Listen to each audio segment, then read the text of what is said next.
नमस्कार. विचारांचा तारा न्यूज चॅनेलमध्ये तुम्हा सर्वांचे सहर्ष स्वागत. कविता ही समजून घेतली पाहिजे. गोविंद पाटील. कविता ही अंतर्मनातून उमगते, तर कोणतीही कविता बोलीभाषेतूनच करायला हवी. त्याचबरोबर कविता ही कवीबरोबर सर्वांनी समजून घेतली पाहिजे, असे मत ज्येष्ठ कवी व साहित्यिक गोविंद पाटील यांनी व्यक्त केले. कविवारी एकनाथ पांडुरंग रेंदाळकर वाचनालय व कविवारी रेंदाळकर साहित्य मंच रेंदाळ यांच्या वतीने कविवारी एकनाथ पांडुरंग रेंदाळकर यांची 139वी जयंती व कवी संमेलनाचा संयुक्त कार्यक्रम वाचनालयाच्या सभागृहात आयोजित करण्यात आला होता. याच कार्यक्रमात कवी संमेलनाच्या अध्यक्षपदावरून बोलताना गोविंद पाटील यांनी वरील मत व्यक्त केले. यावेळी प्रमुख पाहुणे म्हणून बोलताना ज्येष्ठ साहित्यिका वैशाली नायकवडे म्हणाले की रेंदाळ गाव हे साहित्यिकांचे गाव असल्याने येथेच साहित्याची सेवा होते, याचा अभिमान वाटत असल्याचे सांगितले. यावेळी वाचनालयाचे उपाध्यक्ष ॲडव्होकेट शिबी कोरे यांनीही मनोगत व्यक्त केले. प्रारंभिक कविवारी एकनाथ पांडुरंग रेंदाळकर यांच्या प्रतिमेचे पूजन वैशाली नायकवडे यांच्या हस्ते तर दीपप्रज्वलन गोविंद पाटील व मान्यवरांच्या हस्ते करण्यात आले. त्यानंतर उपस्थितांचा सत्कार करण्यात आला. स्वागत रेंदाळकर साहित्य मंचचे अध्यक्ष संजय पाटील यांनी केले, तर पाहुण्यांचा परिचय एकनाथ पांडुरंग रेंदाळकर वाचनालयाचे संस्थापक अध्यक्ष आर.एम. पाटील यांनी करून दिला.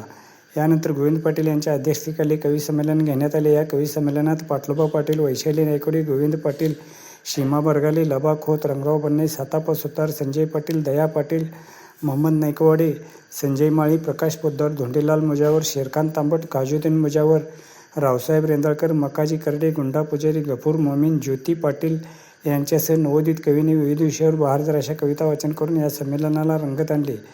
हे कवी संमेलन यशस्वीपणे पार पाडण्यासाठी आर.जी. पाटील, शिबी कोरे, सुरेंद्र पाटील, आर.एम. पाटील, व्ही.आर. बडवे, संजय पाटील, संजय माळी, दया पाटील, लबा खोत यांच्यासह कार्यकर्त्यांनी परिश्रम घेतले. मित्रहो, विचारांचा तारा न्यूज चॅनेलला सबस्क्राईब करून, लाईक करून, शेअर करावी विनंती करतो आणि इथेच थांबतो. धन्यवाद. विचारांचा तारा न्यूजसाठी रेंदाळहून रंगराव बन्ने, बारवाड.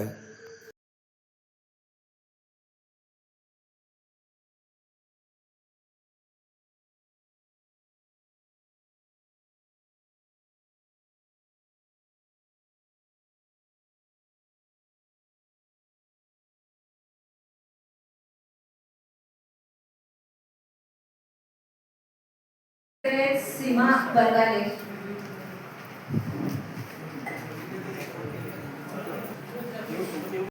अरे देवा विठ्ठला जागा हो, अरे देवा विठ्ठला जागा हो, बघ जरा डोळं उडून.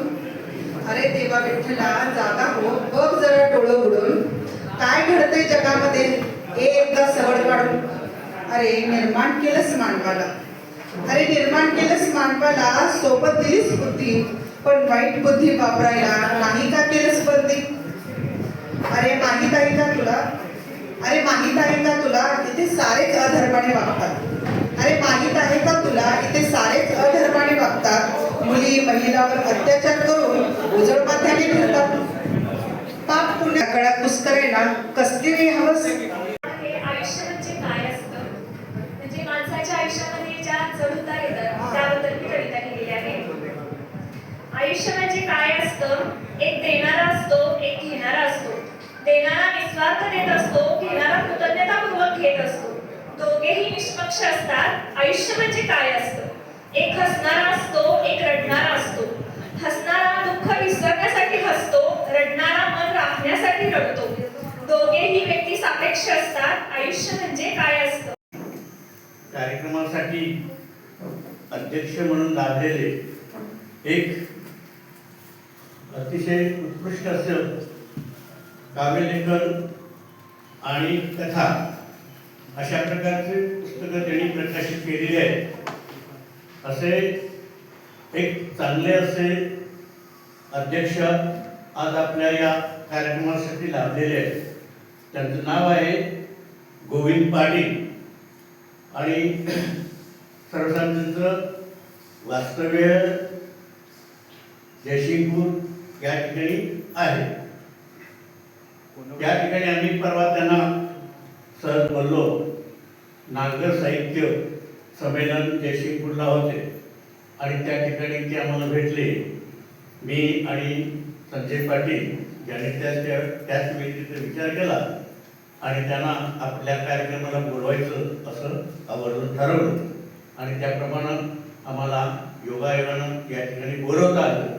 कार्यक्रम असो किंवा वाचनालयाचा असो, या वाचनालयाला त्या पूर्वी येऊन गेलेले आहेत अशा एक अतिशय उत्कृष्ट असे ग्रंथसाहित्य संपदा त्यांनी केलेली आहे. त्या वैशाली नायकवडे या आपल्याला प्रमुख पाहुण्या म्हणून लाभलेल्या आहेत. त्यांचं कथा संग्रह आहे, परत काव्यसंग्रह आहे आणि त्यांचा माझा परिचय म्हणजे मी काही कविता लिहिल्या होत्या आणि मोहम्मद नायकवडे यांचं एक पुस्तक प्रकाशित करायचं होतं आणि माझं पण करायचं होतं. मला काय वाटलं नव्हतं की माझ्या कविता चांगल्या असतील. मग मोहम्मद आणि मी नायकवडे मॅडमांच्याकडे गेलो आणि त्यांनी त्या कविता वाचल्या आणि आम्ही अभिप्रायासाठी त्यांच्याकडे दिल्या आणि बरोबर उत्कृष्ट असा अभिप्राय दिला त्यांनी. आणि मग मला वाटतं की आपल्या कोणतरी कविता वाचतील. वाचल्यावर मला असं वाटलं की खूप युद्धजन्य परिस्थिती आहे कवितेची. तर कवितेचं नाव आहे युद्ध. युद्ध कदाचित खेळले जात असेल दोन देशात. युद्ध कदाचित खेळले जात असेल दोन देशात, पण युद्ध कापत जाते काळीज शांततेच्या प्रदेशात. युद्ध कदाचित खेळले जात असेल दोन देशात, पण युद्ध कापत जाते काळीज शांततेच्या प्रदेशात. युद्ध खेळले जाते रक्ताच्या प्रवाहात. युद्ध खेळले जाते रक्ताच्या प्रवाहात, भविष्याच्या अंधारात. काळाच्या नाकावर टिचून अंगणातल्या नागड्या बालकाच्या रड्यावर संगिनी घेऊन युद्ध खेळले जाते. युद्ध खेळले जाते पोटातील सैन्याच्या बळावर. सिंहासनाची सत्ता, जमिनीचा ताबा, व्यापारी पेटा काबीज करायला, सत्ताधीशांच्या अमानुष महत्वाकांक्षेसाठी. युद्ध असतो सोहळा. युद्ध असतो सोहळा, येणाऱ्या सर्व ऋतूंचे हंगाम करण्यासाठी. इथं आपण जमलेलो आहोत. सकाळपासून खूप छान इथे वातावरण आहे आणि रेंदाळ गाव हे कलाकारांचं गाव आहे. हे का म्हणते मी, तर आपल्यातलेच एक बंधू मोहम्मद नायकवडी यांनी एक पुस्तक लिहिलेलं आहे, रेंदाळ कलाकारांचं गाव. आणि त्याला प्रस्तावना लिहिण्याची जबाबदारी मी घेतली होती, ती पूर्ण केलेली आहे. गावघरामध्ये अगदी 100-150 वर्ष नव्हे 200 वर्षाचा इतिहास त्यांनी या पुस्तकामध्ये मांडलेला आहे. आणि त्यावरून लक्षात येतं की या गावची माती वेगळी आहे, या गावचे लोक वेगळे आहेत. या गावामध्ये कोणती कला नाही असं नाही.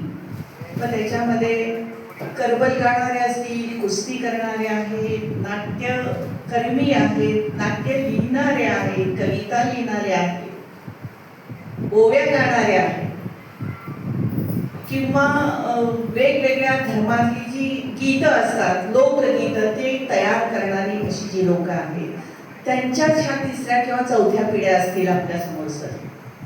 तर हा सगळा इतिहास त्यांनी इथं लिहिलेला आहे. आणि या रेंदाळ आणि हुपरी गावाशी माझे अगदी खूप वर्षापासूनचे स्नेहाचे संबंध आहेत. म्हणजे वेगवेगळ्या कार्यक्रमासाठी मी इथं आलेले आहे आणि हे माझं गाव असल्यासारखंच मला वाटतं.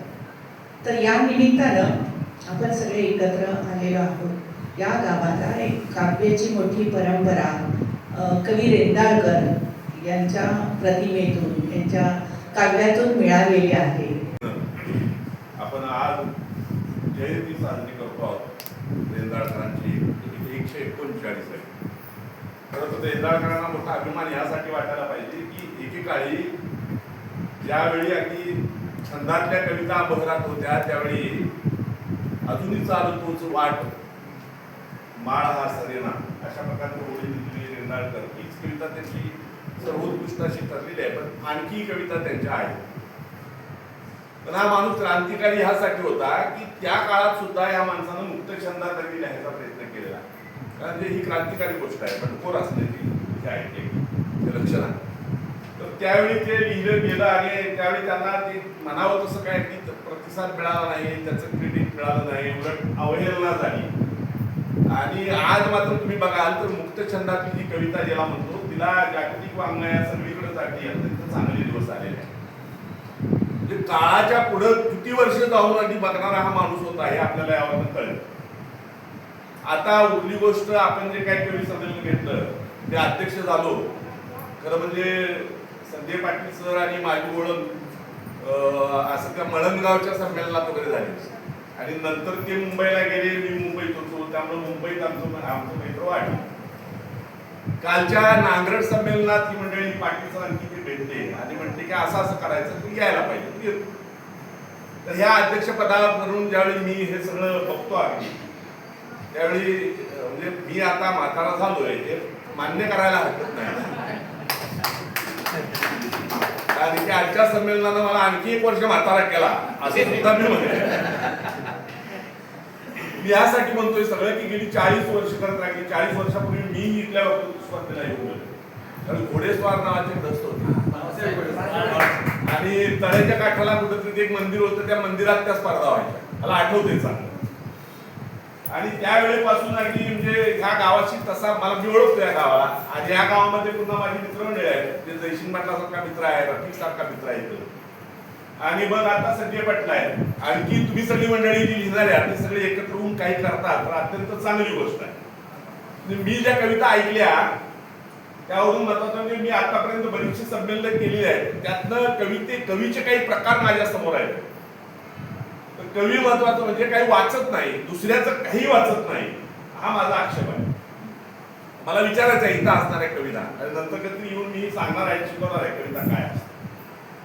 तर बाबांनो तुम्ही 10 संग्रह तरी वाचलेत का लोकांचे? असे किती जण लोक आहेत तिथं की ज्यांनी 10 कविता संग्रह इतरांचे वाचलेले आहेत, दुसऱ्यांचे वाचलेले आहेत? असे तुकारामाकडे होतं. आणि त्यामुळे तुकाराम गाथा जरी तुम्ही नुसती वाचली असती, त्याची पारायणं झाली असती तरी सुद्धा तुम्हाला दुसरी कुठं भीक मागायची सुद्धा काही गरज नाही, कुठं काही जमवायची गरज नाही. पण किमान 50 मराठीतली माणसं आपण वाचायला हवी. म्हणजे प्रत्येकाला वाटतं की कविता लिहिणं फार सोपं आहे, म्हणजे र ला र ट ला ट असं जोडलं की मग महत्वाचं म्हणजे संजय पाटलांसारखे जे संयोजक असतात इथं कोण कोणाला अडवत नाही, वाचणाऱ्याला संधी दिली जाते, अत्यंत चांगली गोष्ट आहे. पण त्यासाठी काहीतरी एक मापदंड असायला पाहिजे. म्हणजे बऱ्याचदा होतं असं की कविता एकच वाचायची असते, वेळ कमी असतो, 50, 60, 100 माणसं असतात आणि तरी सुद्धा महत्वाचं म्हणजे पहिल्यांदा निबंध, मग अगदी म्हणजे लघुनिबंध, मग शोध निबंध असे काहीतरी स्वरूप एखाद्या कवितेचं होऊन जातं. आणि गंमत अशी की लोकांच्या एकूण याचा सहनशीलतेचा अंत आपण बघतो. हा बघून खरंच आहे, आपल्याला अधिकार नाही. तर महत्वाचं म्हणजे तुम्ही स्वतः इथं पुन्हा याच्या काही कवी असे असतात स्वतःची कविता टाकली अगदी म्हणजे कचऱ्याचा डंपर अगदी उलटला निघाले पडून आपल्या घरी.